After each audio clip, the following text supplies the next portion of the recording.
So let's play the I want that Wolverine in the window shopping spree game. You are Locked On Trojans, your daily podcast on the USC Trojans, part of the Locked On Podcast Network, your team every day.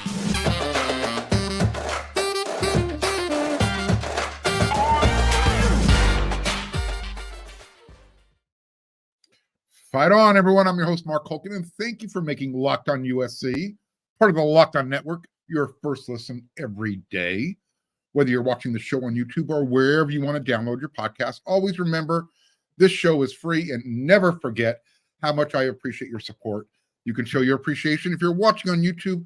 Become a subscriber, smash that thumbs up button, hit that bell notification. Everything you do helps this show grow, and that's why I appreciate you. Today's episode is brought to you by FanDuel. Make every moment more. Right now, new customers, you're going to get $150 in bonus bets guaranteed when you place a $5 bet. Visit FanDuel.com/locked-on to get started. So how much is that one worth? Now, if you're an everyday listener of the show, then you know who is at the top of my wish list for USC. Talked about it on yesterday's episode of Locked On USC. I want Mason Graham. Well, let's first step back for a second. First, I want to say thank you, Pete Carroll, for stepping aside and letting Jim Harbaugh have the LA Chargers job.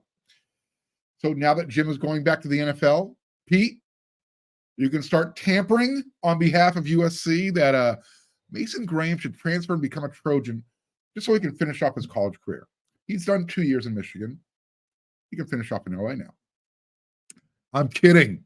I don't want Pete to tamper. I don't want to get USC in trouble. However, the defensive lineman from Southern California, who has turned into a star playing out there in Ann Arbor, he found out, like the rest of his teammates, that his head coach, he's accomplished what he wanted, right? Jim Harbaugh.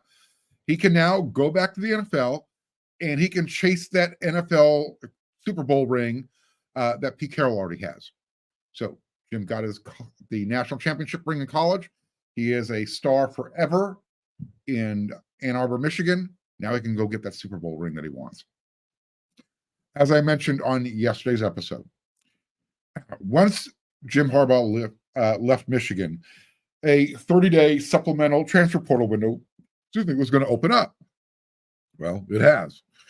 Now, first of all, Mason Graham has not hinted or indicated that he wants to leave Michigan. However, if he does, how much NIL should USC throw at him? And I'm not talking dollars specifically. However, my point is USC, the House of Victory, and anyone else who is legitimate in the collective world, they need to be very, very, very aggressive, 3 times for emphasis, and make sure there is enough incentive that Mason wants to even consider it. Number one, he's from Southern California. Automatically, he should consider it. Now, I also wonder, because it's not just Mason. Again, USC has a few holes that they can fill on their roster. So if the transfer window is right there in front of you, and you got a view of Michigan's roster, who would you go after? I already told you about one guy, top of my wish list. I wonder if Lincoln Riley would be interested in his 4th quarterback. His name is Jaden Denegal. Excuse me. He's actually a local quarterback prospect from Apple Valley, 6'4", 215 pounds. I actually had a chance to watch him play a few times in 7-on-7 events. Big kid, big arm, really spinning. USC, we know that they're still trying to bolster their interior defensive line. So what about 6'4", 350-pound Kenneth Grant? Yeah, if you watched any of Michigan's games this past season, you watched their defensive line play. Run stuffer. Dude just clogs up. Yeah. I'm thinking, give me Mason and give me Kenneth Grant, and I'm actually willing to call it a day. Now, with that being said, I'm going to be a little bit greedy. I'm going to be a little greedy. I'm going to continue to window shop. Remember when Damani Jackson left USC and he ended up going, well, he thought he was going to go play for Nick Saban in Alabama. There was one of his friends who plays cornerback in Michigan, Will Johnson. That dude is a bona fide lockdown corner. Wondering if he wants to finish his career in Ann Arbor or come get coached up by Antonlynn, Doug Belk. Just saying, it's another Wolverine I see in the window. Someone I would be really interested in seeing if he has any interest in coming to USC. He'll be a junior. He's 6'3", 190 pounds. Can't hurt. Anyone from their offensive line? I'm thinking that when Sherrone Moore is named their head coach, I'd expect any of their younger or offensive line players to probably stick with the team.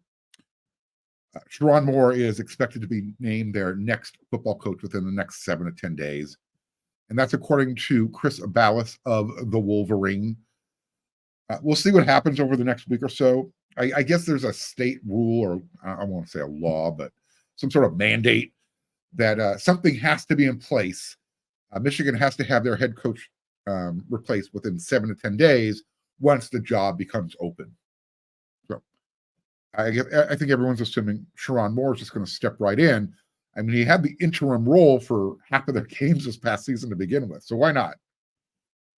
Now, it seems like, why am I spending time, kind of playing a vulture, circling around Michigan's carcass?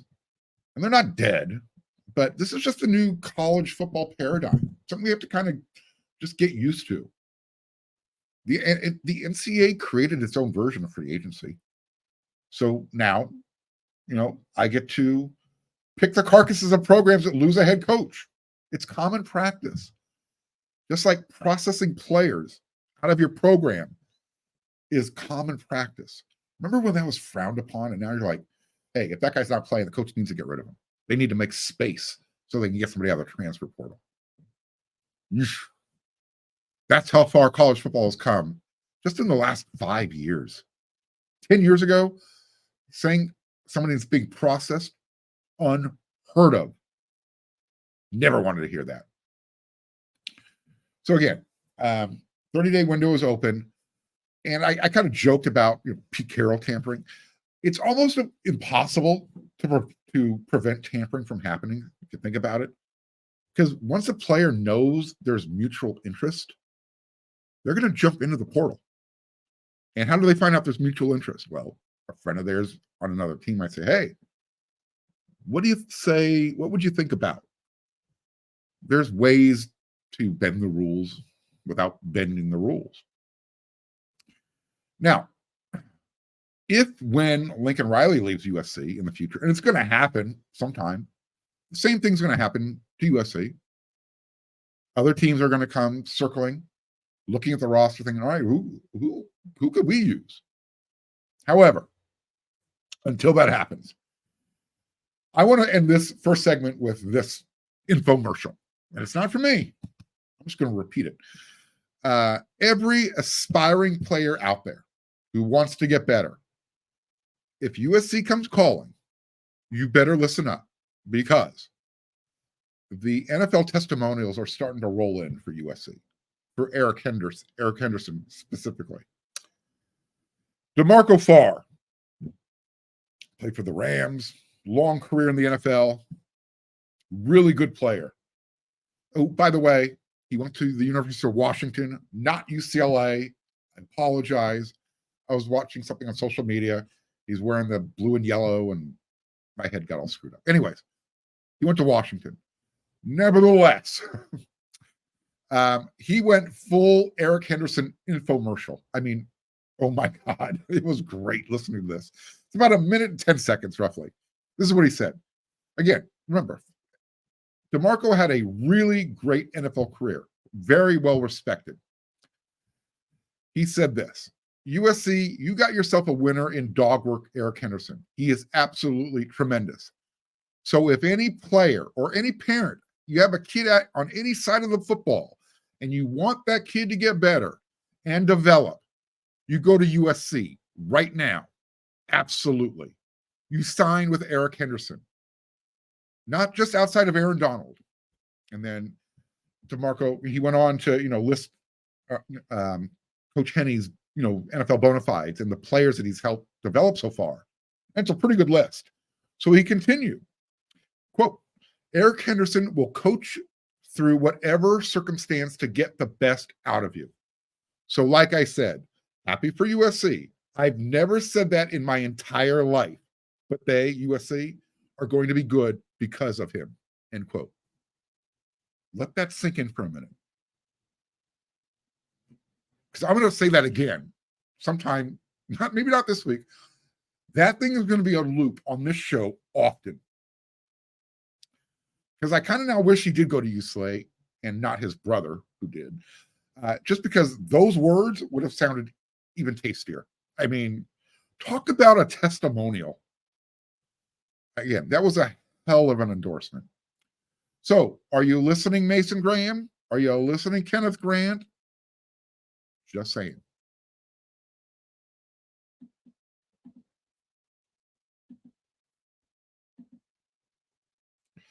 Passion, drive, and patience. What brings home the winning trophy is also what keeps your ride or die alive. eBay Motors has everything you need to maintain your vehicle and level it up to peak performance. From superchargers, roof racks, exhaust kits, LED headlights, and more. Whether you're into speed, power, or style, eBay Motors has got you covered. With over 122 million parts for your number one ride or die, you will always find exactly what you're looking for. And with eBay Guaranteed Fit, your part is guaranteed to fit your ride every time or your money back. Because with eBay Motors, you're burning rubber and not cash. With all the parts you need at the best prices you want, it's easy to turn your car into the MVP and bring home that win. Keep your ride or die alive at ebaymotors.com. Eligible items only. Exclusions apply. eBay Guaranteed Fit only available to U.S. customers.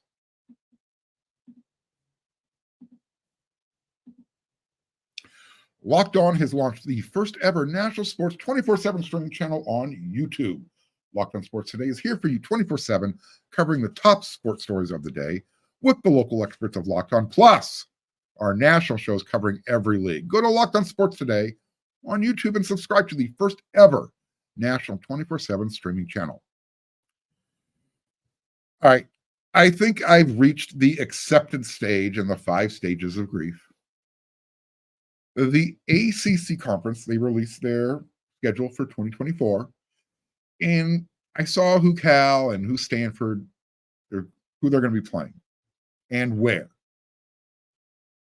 So let me go over, and I'm not going to go over their whole schedule, just their conference schedule, because that's what kind of drilled this home, at least for me.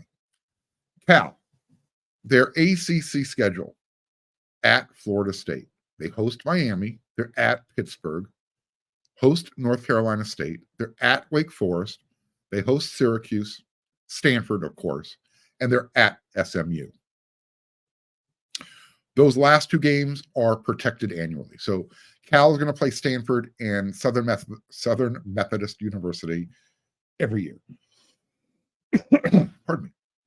Stanford, back-to-back weeks at Syracuse, at Clemson.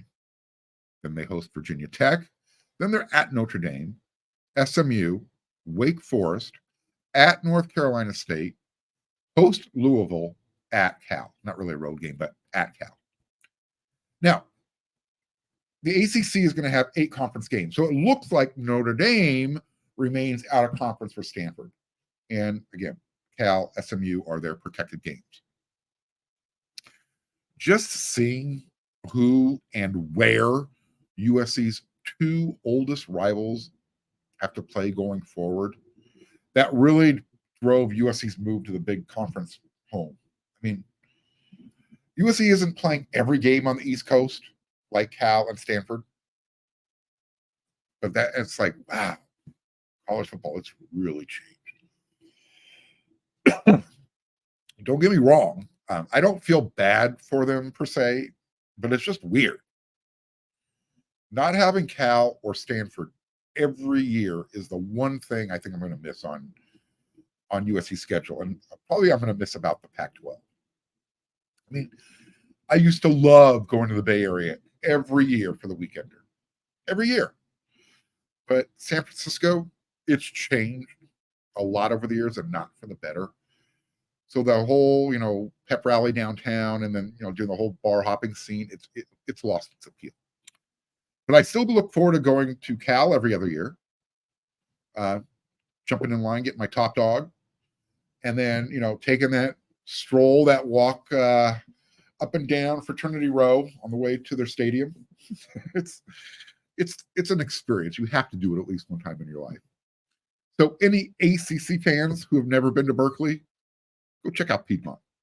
You'll enjoy it. Wear a hard hat and some earmuffs. Like I said, in a weird way, I think I'm also going to miss going to the Farm and their fans, their complete indifference to whether they even win or lose the game. USC always had more fans in the stand whenever they played at Stanford. So while USC has to travel to Maryland in 2024, true East Coast game, and eventually they'll be playing at Rutgers, most of USC's conference games, road games, are to the Midwest. So it's kind of like going to Notre Dame 3 or 4 times a year. And that's a little weird too. So it's great that USC does not have any back-to-back weeks going to Notre Dame, so to speak, this season coming up. But the road trips are going to be a little bit longer than I'm accustomed to, right?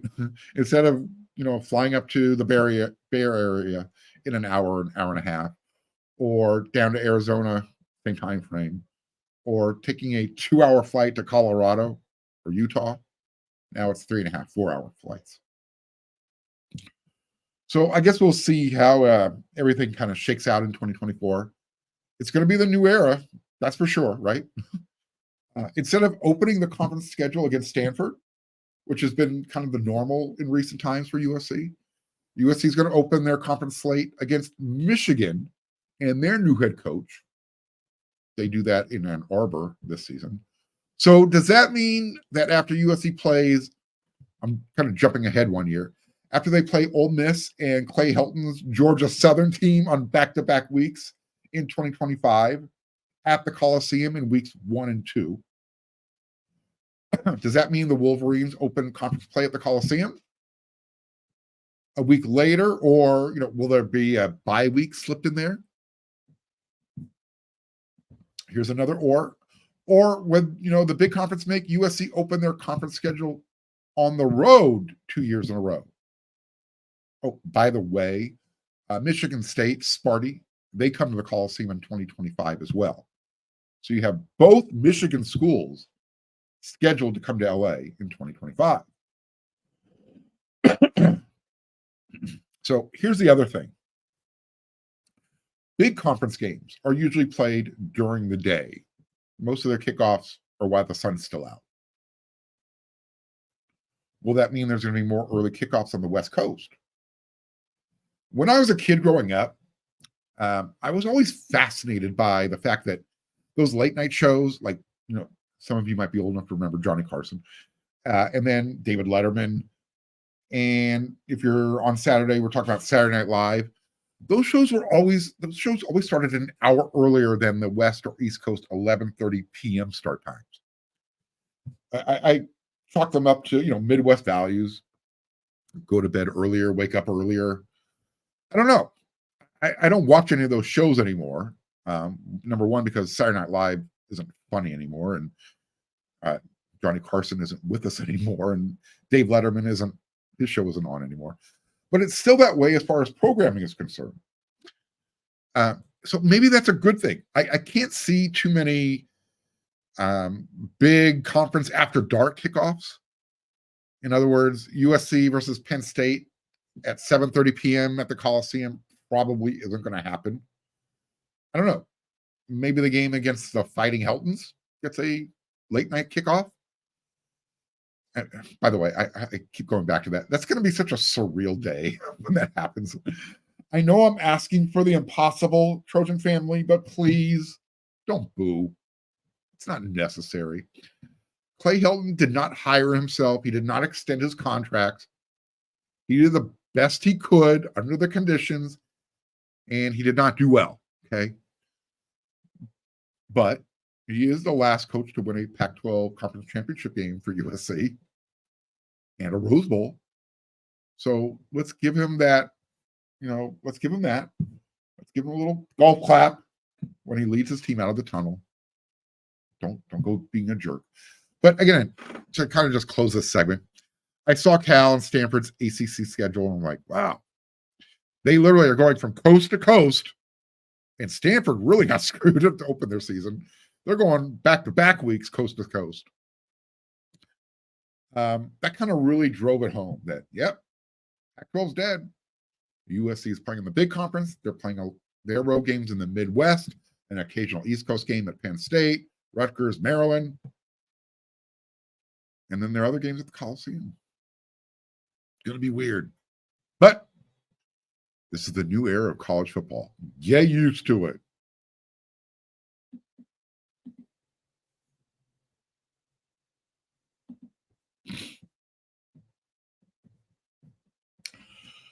Who are the guys that never get mentioned but do a lot for the team behind the scenes?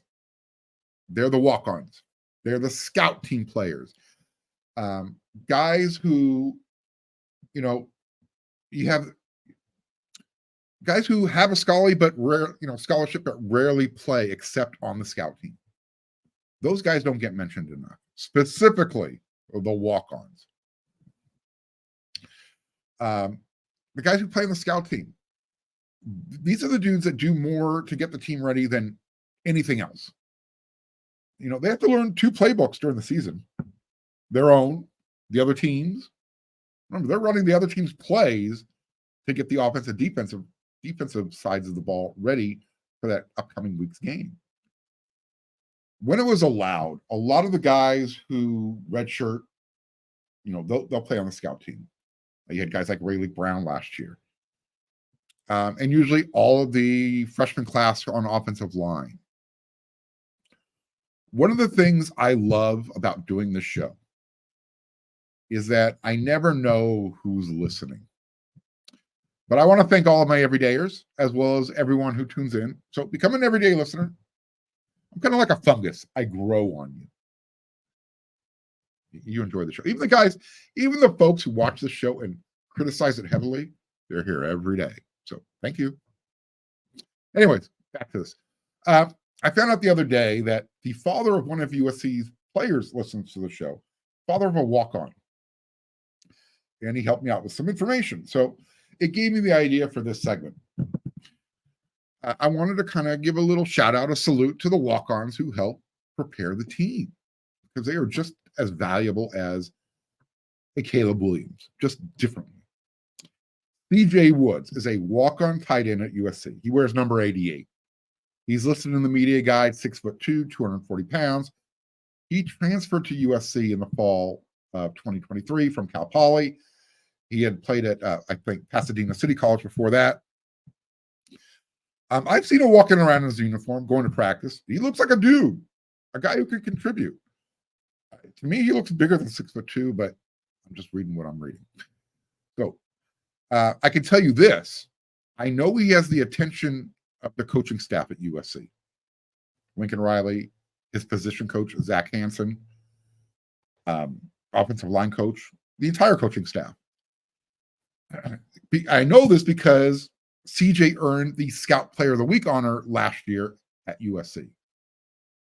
If you're earning that honor, your teammates and your coaches recognize you're doing what's necessary. You're doing it the right way. You've got your gold labels. You've got your wings. So, have you ever heard somebody say he or she comes from good genes? CJ's family are all athletes. I can go over their entire family tree. I'm not going to. Just both mom and dad played Division I hoops. Mom played at UCLA. His mom is a doctor at USC. And his dad played Division I hoops at Washington. Both good players.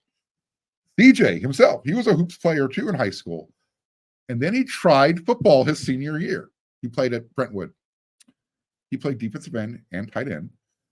This is what he said back in 2019. There was an interview that he did with Eric Sondenheimer, LA Times. This was from 2019. I was so happy. I almost started crying. Everyone was screaming and yelling. We were down at halftime and we came back. It was nothing like I've ever done before. It was something I have never done. I didn't have words for it. It felt special. I saw my parents. I was so happy. Oh my gosh. It was the most fun I've had. The fact that he's still playing and doing it as a walk-on tells you how much he loves playing the game of football, right? In that same LA Times article that CJ's dad posted for me, there was this really nice anecdote in there from his high school football coach, Jake Ford. Jake remembers Wood's first 7-on-7 passing tournament. He said he went out for a pass and started, clapping his hands after running a curl pattern, like he would if he wanted someone to throw him a pass, in the post area in basketball.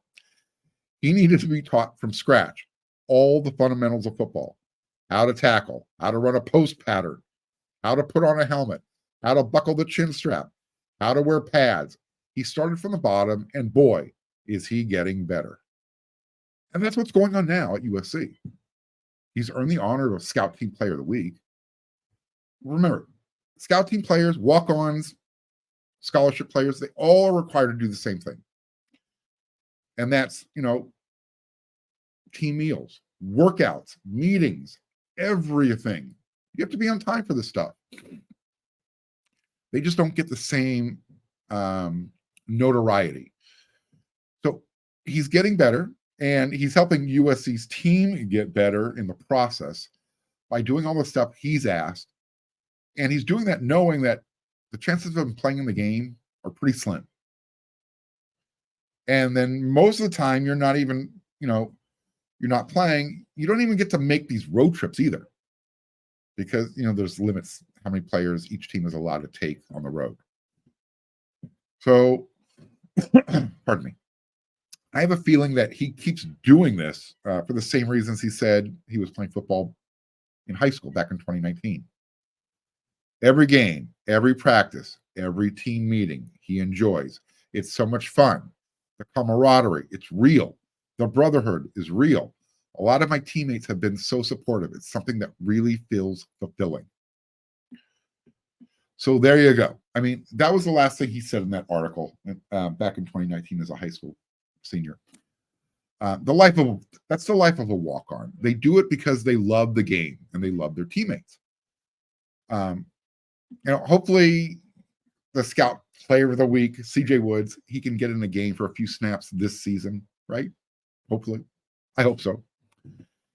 I'm going to check in on, other walk-ons who play on the Scout team, help the team get better, kind of give them their 5 minutes of fame here on Locked On USC. And that's why you need to make Locked On USC your first listen every day. And then when you're done here, go check out wearesc.com. They got the sub special going, $1 for a month. And I'm not bringing you the information here. That's where I'm at.